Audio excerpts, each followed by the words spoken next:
Question number 2.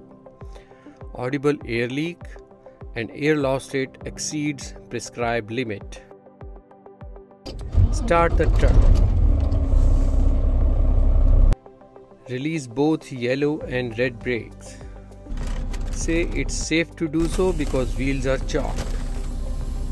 Bring pressure to 100 psi. Now turn off the engine and keep ignition on.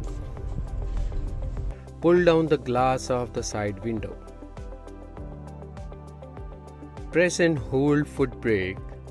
Then listen outside for 5 to 10 seconds and say there is no audible leakage outside. Say my air pressure is 100 psi. Now check air loss rate for 1 minute. Press and hold foot brake for 1 minute. Then listen outside for 5 to 10 seconds and say there is no audible leakage outside. 1 minute is over and my air loss rate is 2 psi, which is not more than 4 psi. In 1 minute it's good. Now read minor or major in the schedule 1 and describe.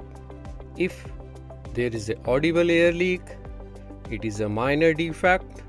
I will note down in my logbook, call the operator, and I can drive. If air loss rate exceeds prescribed limit, it is a major defect. I will note down in my logbook, call the operator, and I will not drive.